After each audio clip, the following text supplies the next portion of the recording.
Hello, my dear friends. How are you? I hope you all are fine. Welcome to my channel, Law Scholars and Legal Issues. I am Advocate Vanita. I am presenting here with an important topic of IPC. In the last previous class, we have already discussed about the various terms or definitions of IPC. As you know very well that the explanations, the general explanation का जो chapter number है 2 वो बहुत important है और उसमें जो जो definitions है वो हमारे IPC के concept को समझने के लिए बहुत ज़्यादा ज़रूरी हो जाती है।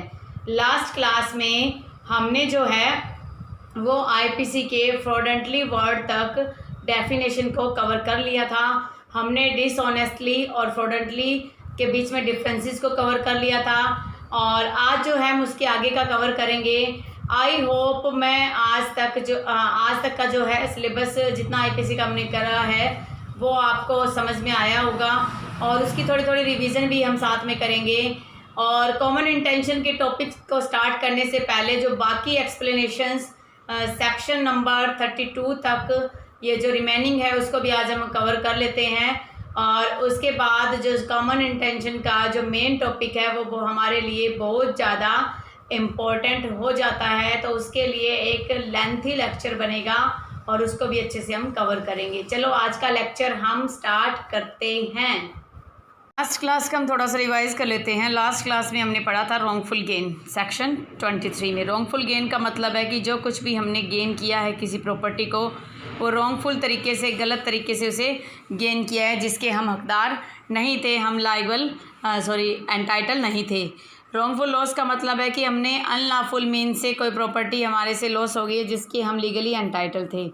गेनिंग रॉन्गफुली, लूजिंग रॉन्गफुली भी इसी तरीके से है कि जब किसी ने कोई अनलॉफुल तरीके से कोई प्रॉपर्टी गेन कर ली और दूसरे को लॉस हो गया है जिसके वो एंटाइटल थे और उस रिटेन को उस प्रॉपर्टी को उन्होंने काफ़ी टाइम तक रिटेन कर लिया है, एक्वायर कर लिया है, तो वो प्रॉपर्टी जो है गेनिंग रॉन्गफुली और लूजिंग रॉन्गफुली की कैटेगरी में फॉल कर जाएगी। इससे रिलेटेड हमने के एन मेहरा का स्टेट ऑफ राजस्थान का जो सबसे लैंडमार्क जजमेंट है जो थेफ्ट के रिगार्डिंग भी काफ़ी ज़्यादा कोट किया जाता है उसको हमने डिस्कस किया था। इंग्रेडिएंट्स क्या थे रॉन्गफुल गेन का मतलब? सबसे पहले चीज़ तो गेन होना चाहिए किसी प्रॉपर्टी का और वो भी अनलॉफुल मीन से होना चाहिए और वे व्यक्ति जिसको वो प्रॉफिट हो रहा है, जिसको वो गेन हो रहा है, वो लीगली एंटाइटल नहीं था, यानी कि उसका वो हकदार नहीं था। रॉन्गफुल लॉस का इंग्रेडिएंट्स क्या होगा कि पहली बात तो किसने कुछ प्रॉपर्टी को लॉस किया है, सेकंड चीज़ जो प्रॉपर्टी लॉस हुई है वो अनलॉफुल मीन से हुई है, गलत तरीके से हुई है, और जो भी प्रॉपर्टी लॉस हुई है उसका वो लीगली एंटाइटल था, कानूनी तौर पर उसका हकदार था। उसके बाद कुछ अगर एग्जांपल्स हमने डिस्कस किए थे वो आप एग्जांपल देख लीजिएगा। और के एन मेहरा का केस हम डिस्कस कर चुके हैं पहले भी, तो इसमें मुझे नहीं लगता कुछ बताना ज़रूरी है। डिसऑनेस्टली को हम थोड़ा सा देख लेते हैं। डिसऑनेस्टली का मतलब है कि जब एक व्यक्ति दूसरे व्यक्ति की प्रॉपर्टी को पहले तो गेन और लॉस कर रहा है, रॉन्गफुल गेन और रॉन्गफुल लॉस कर रहा है, और उसके बाद उसकी इंटेंशन है उसको लॉस और गेन करवाने की, तो ये जो चीज़ें जब उसमें इन्वॉल्व हो जाएगी किसी भी एक्ट में तो वो क्या है, डिसऑनेस्टली की कैटेगरी में फॉल कर जाएगा। उसके बाद हमने डिस्कस किया था इनको डिटेल में कि गेन और लॉस ऑफ प्रॉपर्टी क्या होता है। Gain and loss must be wrongful होना चाहिए। Intention to cause that loss और गेन की उस लॉस और गेन का इंटेंशन होना चाहिए कि जब तक इंटेंशन नहीं होगी तो हम नहीं मान सकते कि कोई लॉस या गेन हुआ है। फिर अब हमने पढ़ा था कि फ्रॉडेंटली क्या होता है। फ्रॉडेंटली का मतलब होता है कि जब कोई भी ऐसा एक्ट किया गया जिसमें इंटेंशन थी डिफ्रॉड करने की, किसी को डिफ्रॉड का मतलब है किसी को डिसेप्शन करने की, किसी को धोखा देने की उसमें इंटेंशन थी, और ऐसा कोई एक्ट जब किया जाता है तो वो फ्रॉडेंटली की कैटेगरी में फॉल कर जाएगा। जो फर्स्ट एलिमेंट है उसमें आता है डिसेप्शन, सेकंड एलिमेंट में इंटेंशन होनी चाहिए और सीक्रेसी कुछ मामलों में हो सकती है। उसके बाद हमने डिसेप्शन को डिटेल में डिस्कस कर लिया था कि वो ओरली हो सकता है, रिटर्न हो सकता है, बाय कंडक्ट हो सकता है, बिहेवियर हो सकता है। और जब सीक्रेसी की बात हम करते हैं तो सीक्रेसी का मतलब है कि जब हमारी कोई ड्यूटी बनती थी डिस्क्लोज़ करने की और हमने वो ड्यूटी को परफॉर्म नहीं किया, हमें कुछ बताना था लेकिन हमने वो नहीं बताया, तो उस मैटर में भी हम जो हैं उसकी कैटेगरी में फॉल कर जाएंगे फ्रॉडेंटली की। उसके बाद हमने सेकंड एलिमेंट डिस्कस किया था कि जब वो आपने डिसेप्शन किया है, आपकी इंटेंशन थी और सीक्रेसी थी, तो उस मैटर के अंदर भी जब आपने किसी को एक्चुअल इंजरी की हो, किसी को ऐसी वास्तविक चोट पहुंचाई हो, उस मामले में वो व्यक्ति डिसीव हुआ हो, उसकी इंटेंशन थी उस मामले में जब कोई रिस्क होता है किसी इंजरी का तो ही वो फ्रॉडेंटली की कैटेगरी में आएगा। सिर्फ इंटेंशन टू डिफ्रॉड से आप फ्रॉडेंटली नहीं बोलोगे जब तक दूसरे वाले व्यक्ति को कोई एक्चुअल में इंजरी नहीं होगी। फिर हमने इन दोनों का डिफरेंस पढ़ लिया था।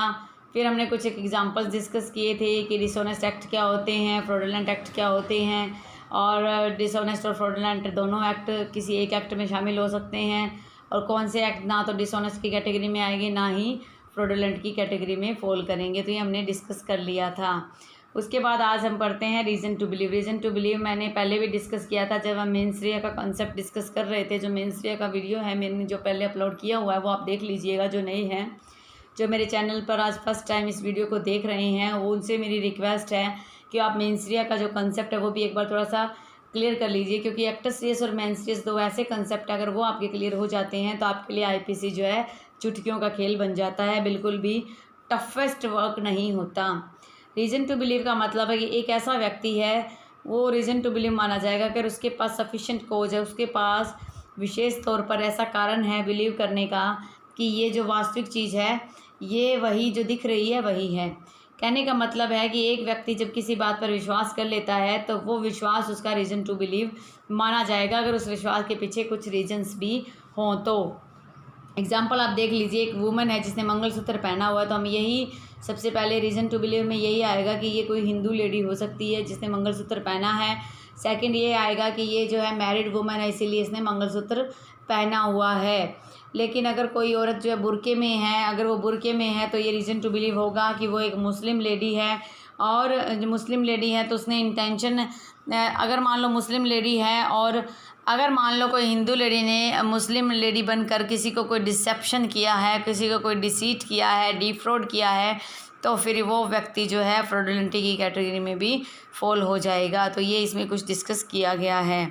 उसके बाद है कि property in possession of wife, clerk और सर्वेंट, कि ऐसी प्रॉपर्टी जो वाइफ के पास है, क्लर्क के पास है, सर्वेंट, कोई ऐसा व्यक्ति है जिसकी प्रॉपर्टी है उसके वाइफ के कब्ज़े में है, वाइफ का अधिकार है उसके ऊपर, या क्लर्क का या सर्वेंट का, तो वो जो पोजेशन है उसका क्या राइट होगा, क्या उसकी लाइबिलिटी होगी, वो इसमें डिस्कस किया गया है।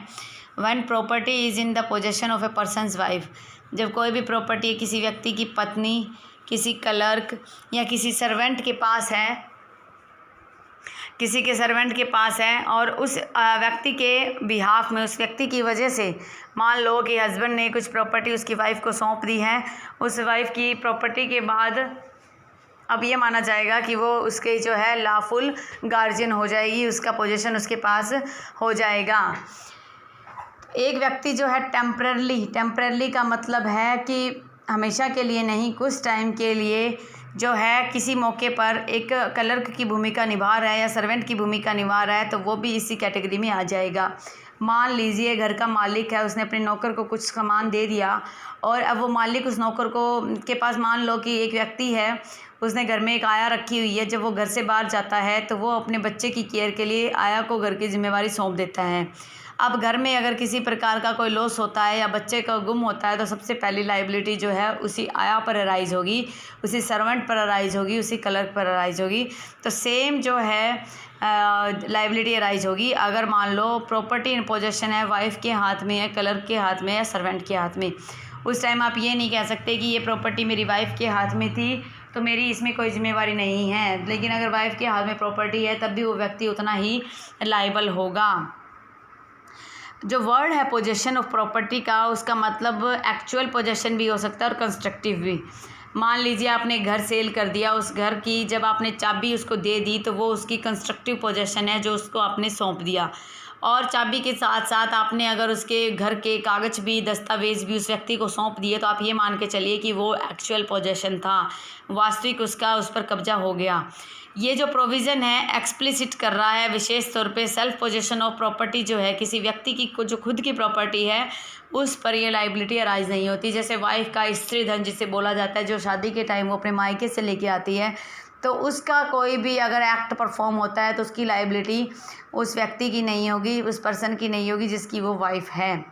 Naturally if a wife colour को सर्वेंट पोजेस करता है एक separate property, the same can not be held to property और any one else as it is not on account of the other person. तो यहाँ पर वो प्रॉपर्टी उसी व्यक्ति की मानी जाएगी, किसी और व्यक्ति की नहीं मानी जा सकती।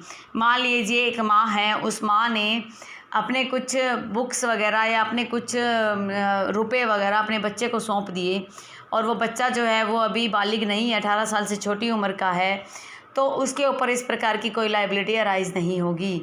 अगर एक वाइफ है, वाइफ अगर माइनर है तब भी उसके ऊपर थोड़ी सी लाइबिलिटी चेंज हो जाएगी और उसके पास अगर कुछ पोजेशन में वाइफ ने कुछ पोजेस कर लिया है, पति ने कुछ दे दिया है वाइफ को और वाइफ के द्वारा कोई एक्ट होता है तो वो लाइबिलिटी उस हस्बैंड की ही मानी जाएगी। पोजेशन और कस्टडी जो है वो आइडेंटिकल नहीं है, वो एक चीज़ नहीं है। हर एक पोजेशन में कस्टडी आती है। मान लो आपने कोई चीज़ ले ली, आपके अधिकार में आ गई, तो आप ये मान के चलिए उसकी कस्टडी भी आपके पास है। लेकिन कस्टडी जो है सिर्फ एक फ़िज़िकल कंट्रोल को बोला जाता है। जो फ़िज़िकल कंट्रोल है, एक गाड़ी है, एक बाइक है, जब आपने फ़िज़िकल तौर पर उसको टच कर लिया, उसको ले लिया, तो आपकी वो प्रॉपर्टी बन जाएगी। लेकिन अगर आपको सिर्फ गाड़ी के कागज़ ही मिले हैं तो फिज़िकल कंट्रोल नहीं है। That can not be said to be a custody, it is to said to be a possession. ये सिर्फ एक आपका कब्ज़ा है, ये आपकी प्रॉपर्टी नहीं होगी। अब बच्चे को साइकिल ला के दे देते हैं और बच्चा उस साइकिल को चलाता है, तो इसका मतलब ये नहीं होता कि वो बच्चा जो है उसके ऊपर उसकी पोजेशन होगा। हाँ, उसकी कस्टडी उस टाइम में उस बच्चे के पास उस साइकिल की कस्टडी होती है, लेकिन लीगली तौर पर वो पोजेशन बच्चे का नहीं होता, क्योंकि माइनर बच्चे का, 18 साल से छोटे बच्चे को माइनर बोला जाता है और उस माइनर बच्चे का किसी भी प्रॉपर्टी पर कोई किसी प्रकार का राइट अराइज नहीं होता। जब वो 18 साल का होगा उसके बाद ही उसकी कोई लाइबिलिटी अराइज होगी और उसी के बाद ही उसका कुछ राइट्स तो पहले अराइज हो जाएंगे, बस उसकी लाइबिलिटी बाद में अराइज होगी। एग्जाम्पल देख लीजिए कि A who is wife of B, A जो है वो किसी बी आदमी की पत्नी है। Gave a costly watch belonging to her husband to her paramour, paramour होता है उसका जो प्रेमी है, उसका जो लव अफेयर जिसके साथ चल रहा है, तो उस व्यक्ति को वो अपनी कॉस्टली वॉच दे देती है जो उसके पति की है। अब यहाँ पर उस पैरामोर की क्या लाइबिलिटी होगी, एक्स की क्या लाइबिलिटी होगी, वाइफ की, and x is the liability of wife. If the paramour is knowing, अगर मान लो वो जो उसका लव अफेयर जिसके साथ है, अगर उसको पता है कि ये जो ओनर है वाइफ नहीं है, तो उसके ऊपर चोरी का जो है आरोप लग जाएगा। लेकिन अगर वाइफ जो है अगर ऐसा एक्ट करती है तो यहाँ पर वाइफ को जो है अबैटमेंट टू थेफ्ट के लिए लायबल माना जाएगा। अब बात आती है काउंटरफिट। काउंटरफिट क्या होता है, नकल करना। 1 रुपया है, उस रुपये जैसी नकल के, जैसे आप देखते हो कि बच्चों के कुछ खाने की चीज़ें शॉप्स पर बिकती हैं, उसमें क्या है कि नकली 1 रुपया मिल जाता है, 2 रुपया मिल जाता है, वो एक अलग चीज़ है, वो काउंटरफिट में फॉल नहीं करेगा। काउंटरफिट का मतलब होता है कि कोई भी ऐसा व्यक्ति जो एक वस्तु जैसी मिलती जुलती चीज़ बनाता है, लेकिन यहाँ पर उसका मकसद जो है डिसेप्शन, धोखा देना है, तो यहाँ पर वो काउंटरफिट की जो कैटेगरी में फॉल कर जाएगा। और अगर मान लो वो डिसेप्शन के करने के इंटेंशन से कोई एक्ट करेगा तो काउंटरफिट में फॉल कर जाएगा। अगर डिसेप्शन के इंटेंशन के बिना वो कुछ ऐसा काम करता है, इंटीमेशन करता है, तो वो काउंटरफिट की डेफिनेशन में फॉल नहीं करेगा। अब आप एक्सप्लेनेशन समझ लीजिए। It is not essential to counterfeit, ये ज़रूरी नहीं है काउंटरफिट के लिए कि जो नकल है वो एग्जैक्ट होगी, जो नकल है वो वास्तविक होगी।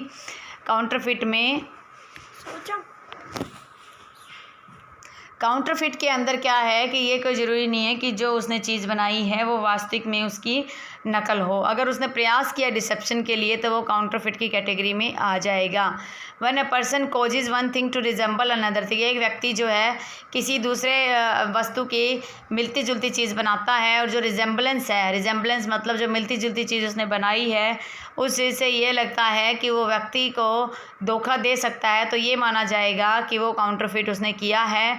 अनटिल द कॉन्ट्रैरी इज़ प्रूव्ड, जब तक कि उसके विरोध में कुछ साबित ना किया जाए। तो जिस व्यक्ति ने ऐसा एक्ट किया है, रिजेंबल थिंग बनाई है, तो ये माना जाएगा कि वो उस व्यक्ति ने काउंटरफिट किया है, तो ये काउंटरफिट की डेफिनेशन में फॉल कर जाएगा। अब बात आती है डॉक्यूमेंट्स की। डॉक्यूमेंट जो है सेक्शन 29 में डील करता है। डॉक्यूमेंट का मतलब है एनी मैटर, कोई भी वस्तु हो सकती है जो एक्सप्रेस की गई है, जिस पे कुछ लिखा हुआ है, जिस पे कुछ डिस्क्राइब किया गया है, या तो आपने उस पर लेटर लिख दिया, लेटर का मतलब कोई शब्द लिख दिया, अल्फ़ाबेट्स लिख दिए, कोई फिगर, कोई तस्वीर बना दी, कोई मार्क्स, कोई स्टार का मार्क बना दिया या कोई अदर मार्क बना दिया, और by more than one of this means, और 2-3 चीज़ों को मिलाकर आपने कोई ऐसा डॉक्यूमेंट क्रिएट कर दिया, ऐसी चीज़ क्रिएट कर दी, इंटेंडेड टू बी यूज, जिसे यूज़ किया जा सकता है, यूज़ करने की इंटेंशन से, यूज़ करने की इच्छा से अगर आपने ऐसा कुछ बनाया तो उसे जो है यूज़ किया जाएगा एविडेंस में। तो डॉक्यूमेंट का मतलब कोई भी ऐसी चीज़ जिसकी इंटेंशन थी कि उसको डॉक्यूमेंट के फॉर्म में लेके आया जाए तो उसे एविडेंस के रूप में यूज़ किया जाएगा। सेम यही डेफिनेशन जो है सेक्शन 3 इंडियन एविडेंस एक्ट में भी दी गई है। एक्सप्लेनेशन 1 ये कहता है कि इट इज़ इमटेरियल, इसकी कोई कीमत नहीं है, इसकी कोई वैल्यू नहीं है, और इमटेरियल का मतलब कोई आवश्यक नहीं है कि व्हाट मीन्स और अपन व्हाट सब्सटेंस द लेटर्स, कि किस तरीके से, मीन्स मतलब किस तरीके से, व्हाट सब्सटेंस किस वस्तु पर वो लेटर, कोई शब्द लिखे गए हैं, कोई तस्वीर लिखी गई है, कोई निशान बनाए गए हैं। Whether the evidence is intended, क्या उसके लिए कोई सबूत तैयार करा गया है या उसको किसी कोर्ट में यूज़ किया जाएगा, इसका कोई मतलब नहीं है कि क्या आपने उसको यूज़ करने के लिए ही बनाया था। आप एग्जांपल समझ लीजिए, इलस्ट्रेशन समझ लीजिए। A writing expressing the terms of a contract, एक कॉन्ट्रैक्ट तैयार किया गया एक्सप्रेसिंग फॉर्म में, लिखित फॉर्म में, कि what substance the letters which may be use as evidence of the contract, जिसे एविडेंस के रूप में कॉन्ट्रैक्ट में यूज़ किया जाए, वो क्या हो जाएगा, डॉक्यूमेंट हो जाएगा। एक चेक है जिस पर बैंकर ने साइन कर दिए, बैंक में दी, बैंकर का मतलब बैंक है, बैंक में वो चेक दे दिया गया तो वो डॉक्यूमेंट है। पावर ऑफ अटॉर्नी दे दी गई कि मान लो मैंने अपनी ये प्रॉपर्टी का अधिकार किसी व्यक्ति को दे दिया गया, तो वो भी क्या, पावर ऑफ अटॉर्नी है, वो भी एक डॉक्यूमेंट की कैटेगरी में फॉल कर जाएगा। एक मैप है, एक प्लान है, एक मैप बना दिया आपने, कोई प्लान बना दिया, प्लान का मतलब कोई नक्शा बना दिया, उसको भी डॉक्यूमेंट मानेंगे। एक राइटिंग फॉर्म में कोई ऐसा डॉक्यूमेंट है जिसमें कुछ डायरेक्शंस दी गई, जैसे सरकार के द्वारा कुछ हिदायतें दी गई है, जैसे कोविड-19 के मैटर में, वो भी डॉक्यूमेंट हो जाता है। Whatever is express by means of letter, कहने का मतलब है कोई भी चीज़, एक्सप्लेनेशन 2 ये कहता है कि कोई भी चीज़ वो आपने लेटर्स, फिगर, मार्क्स की फॉर्म में मर्केंटाइल या अदर यूजेस के लिए, मर्केंटाइल का मतलब है बिजनेस पर्पजेज़ के लिए यूज़ किया या किसी और पर्पजेज़ के लिए, चाहे वो एक्चुअली एक्सप्रेस्ड हो या नहीं हो, तो उसे आप डॉक्यूमेंट मानोगे। A writes his name on the back of the bill of exchange, के बैक साइड पे आपने कुछ लिख दिया, इसका मतलब आपने एंडोर्स कर दिया, आपने अपने सिग्नेचर कर दिए, तो वो मर्केंटाइल यूज़, बिजनेस के यूज़ में आ जाएगा। और जो बिल है उसे पेड किया जाएगा होल्डर को। जो एंडोर्समेंट है, जो आपने सिग्नेचर कर दिए, जो लिखित में आपने दे दिया कि पे टू द होल्डर या वर्ड्स ऐसे लिख दिए, तो वो क्या है, डॉक्यूमेंट की कैटेगरी में फॉल कर जाएंगे। जो डेफिनेशन है डॉक्यूमेंट की, वो सेम ही डेफिनेशन जो है वो एविडेंस में दी गई है, एविडेंस एक्ट में दी गई है, लेकिन इसकी वाइड एम्बिट है। आप ये नहीं कह सकते कि कुछ एक शब्दों में लिखित है, ये कुछ एक लिमिट में नहीं आएगा, इसकी बहुत बड़ी तौर पर विस्तृत व्याख्या की गई है। आप कोई भी, मान लीजिए आपने किसी पेड़ के ऊपर आपको लिखा हुआ मिलता है अन्नू लव्स सोनू, ऐसा कुछ लिखा हुआ है, तो पेड़ भी एक डॉक्यूमेंट की फॉर्म में माना जाएगा। एक्सप्लेनेशन 1 साफ तौर पे कहता है कि जो एक्सप्रेशंस हैं और सब्सटेंस पर जो आपने नोट किया है, वो ज़रूरी नहीं है कि क्या नोट किया है, किस तरीके से किया है, आपकी इंटेंशन थी या नहीं थी, ये कोई मैटर नहीं करता, वो सारा का सारा डॉक्यूमेंट की कैटेगरी में फॉल कर जाएगा। एक्सप्लेनेशन 2 ये कहता है कि जो भी आपने उसमें लिखा है, एक्चुअल एक्सप्रेस किया या नहीं किया, वो भी डॉक्यूमेंट की कैटेगरी में आ जाएगा। तो ये मैं आपको बता ही चुकी हूँ कि जो एविडेंस एक्ट में भी डॉक्यूमेंट दिया हुआ है, डेफिनेशन दी हुई है। जो मार्क्स है, जो निशान्स है किसी पेड़ पर प्रिंट किए गए हैं, वो भी डॉक्यूमेंट एक्ट में डॉक्यूमेंट की कैटेगरी में फॉल कर जाएगा। फॉरेस्ट रेंजर्स जो है उसके द्वारा उसको डॉक्यूमेंट माना जाएगा।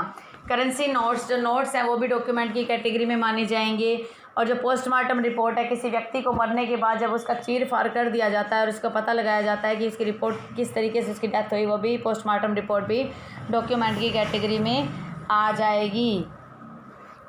इलेक्ट्रॉनिक रिकॉर्ड, अब बात आती है इलेक्ट्रॉनिक रिकॉर्ड की। जैसे डॉक्यूमेंट 29 में दिया हुआ है, 29A में इलेक्ट्रॉनिक रिकॉर्ड दिया है, इसमें आप सिर्फ इतना ही समझ लीजिए, इलेक्ट्रॉनिक रिकॉर्ड का मतलब होता है कोई डाटा रिकॉर्ड या डाटा जनरेटेड इमेज है, साउंड स्टोर है, कोई भी साउंड है, म्यूजिक है जो कंप्यूटर के थ्रू तैयार किया जाता है, माइक्रो फिल्म है, माइक्रो चिप में तैयार किया गया है, वो क्या इलेक्ट्रॉनिक रिकॉर्ड की कैटेगरी में आ जाएगा। उसके रिगार्डिंग जो है एविडेंस एक्ट के अंदर 65A में वर्णन किया गया है कि आप उसको कैसे साबित करोगे। इलेक्ट्रॉनिक डॉक्यूमेंट्स को 65A भी जो बाद में ऐड किए गए 2000 के एक्ट से।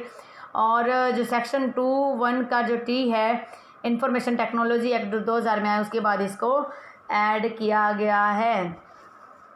वैल्यूएबल सिक्योरिटी आप किसको बोलोगे, ये भी एक बहुत इंपॉर्टेंट है। जो वर्ड है वैल्यूएबल सिक्योरिटी, उसका मतलब होता है वो भी एक डॉक्यूमेंट है, उसको इस मकसद से बनाया गया है कि उसके प्रति कोई भी एक लीगल राइट अराइज हो रहा है, लीगल राइट क्रिएट हो रहा है, एक्सटेंड हो रहा है। किसी का प्रॉपर्टी में एक कमरे के ऊपर अधिकार था, लेकिन जब उसके फादर की डेथ हुई तो उसके बाद फादर मदर की डेथ होने के बाद उसके पास शेयर ज़्यादा मिल गया, तो उसका कुछ राइट एक्सटेंड हो रहा है।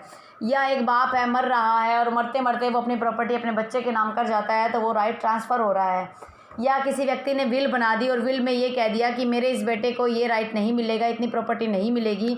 एक वसीयत के थ्रू वो कह देता है कि मेरे बेटे ने मेरी कभी सेवा नहीं की और उसे कोई प्रकार का मेरी प्रॉपर्टी में, मेरी संपत्ति में, मेरी गाड़ी में, मेरे घर में किसी प्रकार का हकदार नहीं है। तो माता पिता अपने बच्चे को अपनी प्रॉपर्टी से निकाल सकते हैं। उस मामले में यहाँ पर राइट रिस्ट्रिक्ट कर दिया, एक्सटिंग्विश कर दिया, किसी को वंचित कर दिया विल के थ्रू, या कोई भी ऐसा एक्ट, कोई भी ऐसी एक्नॉलेजमेंट है, ऐसी बात वो कबूल कर रहा है कि जिससे कि लीगल लाइबिलिटी अराइज होती है किसी व्यक्ति की, किसी को कोई एक राइट मिल रहा है, तो वो क्या है, वैल्यूएबल सिक्योरिटी। जैसे चेक है, चेक वैल्यूएबल सिक्योरिटी है, bill of exchange valuable security है। तो एक एग्जांपल आप देख लीजिए, एयरले ने अपना नाम लिखा बिल ऑफ एक्सचेंज के बैक साइड में और एंडोर्समेंट कर दिया कि वो ट्रांसफ़र कर रहा है एक राइट को किसी दूसरे लॉफुल होल्डर को, किसी दूसरे व्यक्ति को वो राइट ट्रांसफ़र कर रहा है। तो यहाँ पर जो एंडोर्समेंट उसने किया उससे वो वैल्यूएबल सिक्योरिटी बन गई। जो यूज़ है वर्ड का विच इज़ और परपोर्ट टू बी इंडिकेट्स, जो ये यूज़ है वर्ड का वो ये बताता है कि कोई भी डॉक्यूमेंट जिसको ऊपर कुछ एविडेंस के तौर पर उसको यूज़ किया जा रहा है may be held to win invalid, उसको हो सकता है इनवैलिड माना गया हो। पर जब हम किसी राइट को राइज कर रहे हैं, किसी इमूवेबल प्रॉपर्टी में किसी डिक्री के थ्रू वो राइट आ रहा है, तो वो क्या है, वैल्यूएबल सिक्योरिटी की फॉर्म में आ जाएगा। लीगल राइट को एक्सप्लेन करना थोड़ा सा मुश्किल हो जाता है। लीगल राइट जो एक डिफ़िकल्ट कंसेप्ट है, इट इज़ नॉट डिफाइंड, इसको कभी भी डिफ़ाइन नहीं किया गया। And the subject of legally debates, हमेशा ही ये एक डिबेट, बहस का विषय रहा है। अगर हम इसको स्ट्रिक्ट सेंस में लें, स्ट्रिक्ट का मतलब है कि अगर हम इसको सख्त तरीके से समझें, तो इट इज़ एन अनसर्टेनेबल क्लेम। अनसर्टेनेबल का मतलब है कि ये डिसाइड नहीं किया हुआ, असर्टेनेबल क्लेम है, इसको कुछ फिक्स नहीं किया हुआ। एनफोर्सिएबल बिफोर कोर्ट्स, कोर्ट के सामने जो है इसको एनफोर्सिएबल किया गया है, कोर्ट के सामने इसको एनफोर्स करवाया जा सकता है और एडमिनिस्ट्रेटिव एजेंसीज़ में भी एनफोर्स करवाया जा सकता है। कोई भी लीगल राइट जो होता है वो ऐसे राइट होता है जिसको या तो एनफोर्स करवाया जाए या उसकी कोई मान्यता हो। एक वैलिड पासपोर्ट जो है कि किसी देश में आपने जाना है, तो वो पासपोर्ट जो है वो एक डॉक्यूमेंट है क्रिएटिंग अ लीगल राइट, जो एक लीगल राइट को क्रिएट कर रहा है, तो वो भी एक वैल्यूएबल सिक्योरिटी है। उसके बाद एक प्रपोजल, कोई आपने इंश्योरेंस पॉलिसी ली, अपने बच्चे की आपने इंश्योरेंस पॉलिसी ली है और उसके ऊपर भी एक प्रपोजल लिखा हुआ है, एक कॉन्ट्रैक्ट बना हुआ है, तो वो भी क्या है कि वैल्यूएबल सिक्योरिटी की फॉर्म में आ जाएगा। एक लॉटरी की टिकट है, वो भी एक वैल्यूएबल सिक्योरिटी है, क्योंकि उसमें भी कुछ राइट्स जुड़े हुए होते हैं कि अगर लॉटरी किसी की लग जाती है तो उसे लाखों करोड़ों रुपए किसी व्यक्ति को मिल जाते हैं। तो इस तरीके से जो लॉटरी टिकट है वो भी वैल्यूएबल सिक्योरिटी की फॉर्म में आएगा। अब बात है कि अकाउंट बुक, ये कुछ एग्जांपल अकाउंट बुक है, सेल्स टैक्स डिपार्टमेंट के अकाउंट्स हो गए, टिकट्स हो गए एडमिशन के लिए, किसी एंटरटेनमेंट, मान लो अपने सिनेमा हॉल की टिकट ली है, वो भी वैल्यूएबल सिक्योरिटी है। पर एक सर्टिफिकेट जो किसी एडमिशन के लिए किसी जगह यूज़ किया जाता है उसे वैल्यूएबल सिक्योरिटी नहीं कहा जा सकता, और जो कॉपी है किसी वैल्यूएबल सिक्योरिटी की उसे भी वैल्यूएबल सिक्योरिटी नहीं कहा जा सकता। तो प्री में आपके ऐसे क्वेश्चन पूछे जा सकते हैं कि वैल्यूएबल सिक्योरिटी में क्या क्या इन्वॉल्व है, क्या कॉपी और वैल्यूएबल सिक्योरिटी की वो वैल्यूएबल सिक्योरिटी है, तो उसे नहीं बोला जाएगा। और जो डीड ऑफ डाइवोर्स की जो डीड है, डाइवोर्स का जो एक डीड तैयार होती है या डिक्री वगैरह, वो वैल्यूएबल सिक्योरिटी है, क्योंकि उसमें कुछ राइट्स जो एक्सटिंग्विश किए गए हैं, जो वाइफ के जो राइट्स हैं, हस्बैंड वाइफ के जो राइट्स हैं वो कुछ कम कर दिए गए हैं, ख़त्म कर दिए गए हैं, तो वो भी क्या है कि वैल्यूएबल सिक्योरिटी की फॉर्म में आएंगे। अब बात आती है विल क्या होती है। विल को आप नॉर्मल समझ लिए, वैसे हम सभी जानते हैं विल क्या है, वसीयत है। वसीयत क्या होता है, टेस्टामेंट्री डॉक्यूमेंट है, किसी व्यक्ति की इच्छा पर निर्भर किया जाता है, कोई भी राइट क्रिएट करने के लिए, एक्सटिंग्विश करने के लिए, कोई इंटरेस्ट ट्रांसफ़र करने के लिए और किसी प्रॉपर्टी में अधिकार दिलवाने के लिए विल का यूज़ किया जाता है। फिर बात आती है 32 words referring to act include legal omission. ये मैंने पहले भी आपको जब एक्टस रिस्क पढ़ाया था उस टाइम में आपको बताया था कि जो वर्ड्स जब एक्ट की बात आती है तो उसके अंदर इलीगल ओमिशन भी आ जाएगा। मान लो आपकी ड्यूटी थी कि आपने अपने बच्चे को खाना खिलाना है, अगर आपको 3-4 दिन तक आप अपने बच्चे को खाना नहीं खिलाते और वो बच्चा जो है छोटा बच्चा है अपना खाना बना नहीं सकता है, तो अगर वो बच्चा उसकी वजह से उसकी मौत हो जाती है, मर जाता है, तो फिर यहाँ पर आप दोषी हो जाओगे और आपको सज़ा मिल जाएगी। एक्ट और ओमिशन को डिफ़ाइन किया गया है 33 में। वो बताया गया कि एक्ट का मतलब एक सिंपल एक्ट भी है, एक सिंगल एक्ट भी है और उसके अंदर कई एक्ट भी इन्वॉल्व हैं। जो वर्ड ओमिशन है उसका मतलब है कि आपने एक बार किसी ओमिशन किया, आपने एक बार बच्चे को खाना नहीं दिया, दूसरे दिन भी नहीं दिया, तीसरे दिन भी नहीं दिया, चौथे दिन भी नहीं दिया, 5वें दिन भी नहीं दिया, इस तरीके से आपने 4-5 दिन तक बच्चे को खाना नहीं दिया, तो आपका ओमिशन है, उसकी वजह से बच्चे की डेथ हो जाती है, तो आपको कत्ल का दोषी बनाया जाएगा। अब हम थोड़ा सा एक बार रिवाइज़ कर लेते हैं मोटा मोटा इसमें क्या है। हमने आज कितना पढ़ लिया? हमने आज पढ़ा है, सबसे पहला टॉपिक हमारा था reason to believe. Reason to believe के बाद हमने पढ़ा property in possession of wife, clerk और सर्वेंट। उसके बाद हमने पढ़ा है कि काउंटरफिट क्या होते हैं। काउंटरफिट कॉइन्स की बात आएगी जब हम डिस्कस करेंगे, और अभी काउंटरफिट को हमने देख लिया। फिर डॉक्यूमेंट में क्या क्या, इंडियन एविडेंस में भी डॉक्यूमेंट को इंक्लूड किया गया है, सेम डेफिनेशन है। उसके बाद हमने पढ़ लिया इलेक्ट्रॉनिक रिकॉर्ड जो है इंफॉर्मेशन टेक्नोलॉजी एक्ट के साथ ये आया था, 21T में ये फॉल करता है। और वैल्यूएबल सिक्योरिटी हमने 30 में पढ़ ली, और 31 के अंदर हमने पढ़ लिया था विल को। 32 में जो words referring to action include omissions, act omissions. आज हमने जो 33 तक कर लिया, और अगली क्लास में हम 34 से स्टार्ट करेंगे, वो बहुत इंपॉर्टेंट टॉपिक हो जाता है। उसके साथ हम 149 जो अनलॉफुल असेंबली का जो टॉपिक है, कॉमन ऑब्जेक्ट है 149, उसको भी साथ में करेंगे। उन दोनों का कंपैरिजन भी करेंगे कि उनमें क्या फ़र्क आ जाता है। और अभी जो मैंने SRA का टॉपिक तैयार नहीं किया, मुझे ये लगा कि एक बार ये जो एक्सप्लेनेशंस के जो पॉइंट्स ये मैं क्लियर कर दूं, उसके बाद हम SRA का जो सेक्शन 5 और 6 है उसको डिस्कस करेंगे, क्योंकि वो फिर मैं सोचती हूँ कि 2 दिन लगातार फिर SRA की क्लास हो, और हो सकता है कल भी मैं SRA का टॉपिक आपके साथ शेयर ना करूँ। कल मुझे ज्यूरिस्प्रूडेंस का जो कैल्सन की थ्योरी से आगे जो अगला कंसेप्ट है हम उसको डिस्कस करेंगे। HLA हार्ट का जो कंसेप्ट है उसको डिस्कस करेंगे, तो एक बार वो थोड़ा सा क्लियर हो जाए। उसके बाद उससे नेक्स्ट क्लास जो यानी कि कल से अगला जो क्लास होगी, कल अगर कोई क्लास वीडियो अपलोड होता है उसके बाद की जो क्लास होगी उसमें हम SRA का टॉपिक डिस्कस करेंगे। हो सकता है 2 दिन तक हम जो है चैप्टर जो उसमें दिया हुआ है 2 जो है उसको डिस्कस करें, सेक्शन 5, 6, 7, 8। तो आप इसको रिवाइज़ करते रहिए। Revision is the key to success. जितना आप रिवीजन करोगे वही आपकी कामयाबी की चाबी है।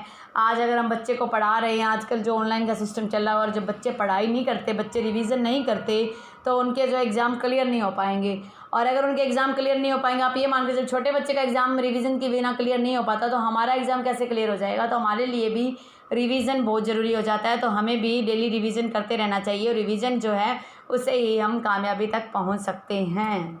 आई होप आपको आज का वीडियो जो पसंद आया होगा। अगर आपको आज का वीडियो अच्छा लगा है तो आप वीडियो को लाइक कीजिए, और अगर आप मेरे चैनल पर नए हो और आप चाहते हो कि फर्दर आपको जो भी IPC से रिलेटेड वीडियोज़ है सबसे पहले मिलें, तो बेल आइकन पे क्लिक कर दीजिए, चैनल को सब्सक्राइब कर लीजिए, और अपने दोस्तों में भी शेयर कीजिए जो IPC के कंसेप्ट को क्लियर करना चाह रहे हैं, जो LLB का एग्ज़ाम दे रहे हैं, जो क्लैट का एग्ज़ाम दे रहे हैं, जो जुडिशियल एस्पायरेंट हैं, उन सब के लिए IPC का कंसेप्ट बहुत इंपॉर्टेंट हो जाता है।